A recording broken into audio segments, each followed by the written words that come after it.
Welcome back to another episode of Rock Boys Football. Midnight here on the East Coast, but I'm going to tell you one thing we will not be missing out on, and that is talking about a transfer portal commitment for the USC Trojans, especially when it's coming from a first-team All Pac 12 linebacker and Easton Mascarenas-Arnold coming over from Oregon State.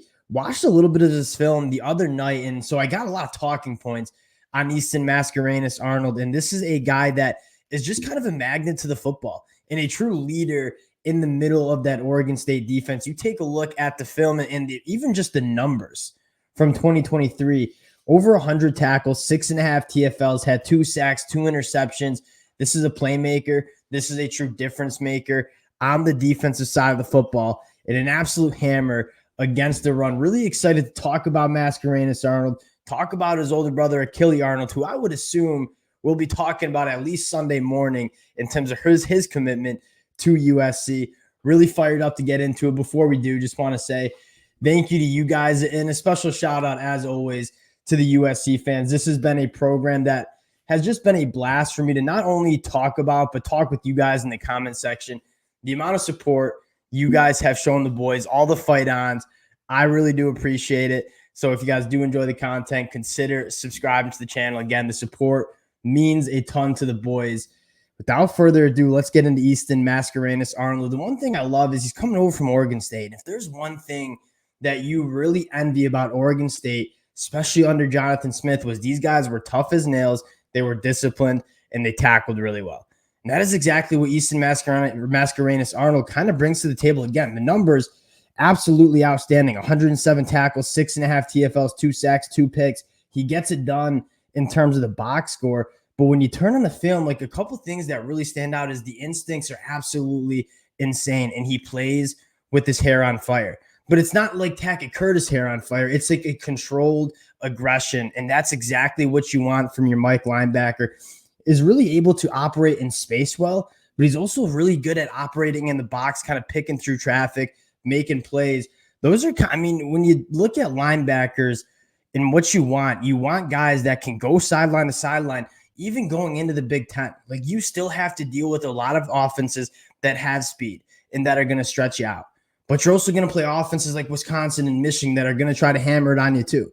And when you have a linebacker, it can kind of be the best of both worlds in terms of I can go sideline to sideline. I can go follow a running back in the flat and make a tackle in space.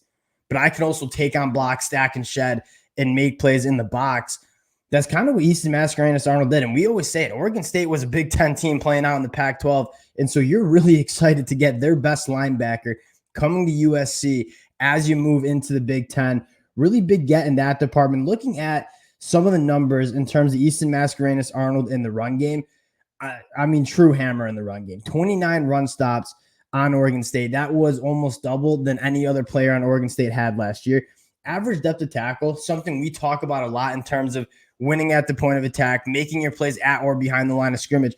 For a linebacker, 3.5 yards downfield for average depth of tackle is a pretty nice number. I mean, this, and you see that on the film. He fires down forward. He's able to get off blocks extremely well, and more importantly, pick through traffic. And that was something that, going back to the linebackers for USC in 2023, like it just wasn't great. Like the gap fits obviously were horrible. We've talked about that all year, but more importantly, being able to pick through traffic and getting off blocks and making plays at the point of attack. That was stuff that was missing from the linebackers in 2023. And obviously with the new coaching staff coming in, you think that's going to get better. You're getting a player that did that at such a high level at Oregon State. Really fires me up to get anytime to get a first team all conference guy, especially from a team in Oregon State that was playing such good defense. You feel good about it.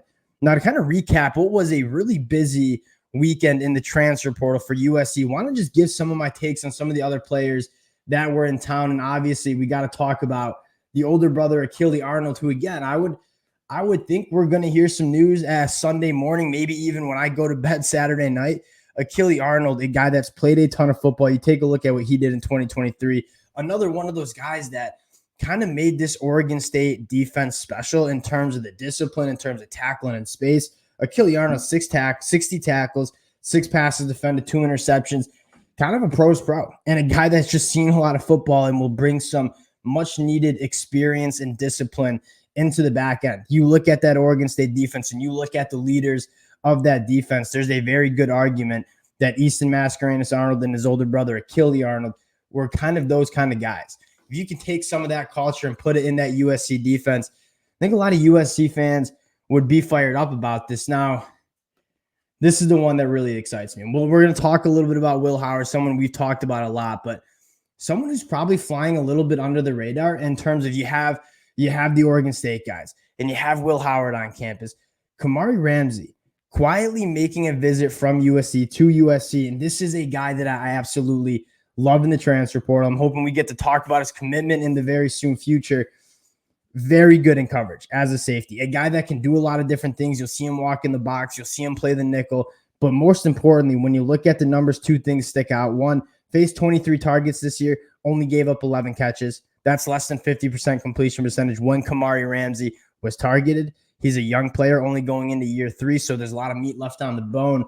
But the number that I have circled here, 6.3% missed with tackle rate. That is extraordinarily low, especially for a defensive back where you see that number get into the 20s, at least high teens. 6.3% is absolutely incredible. And I don't need to remind USC fans what was one of the bigger problems that we've seen with this USC defense the last 2 years was tackling, especially in space.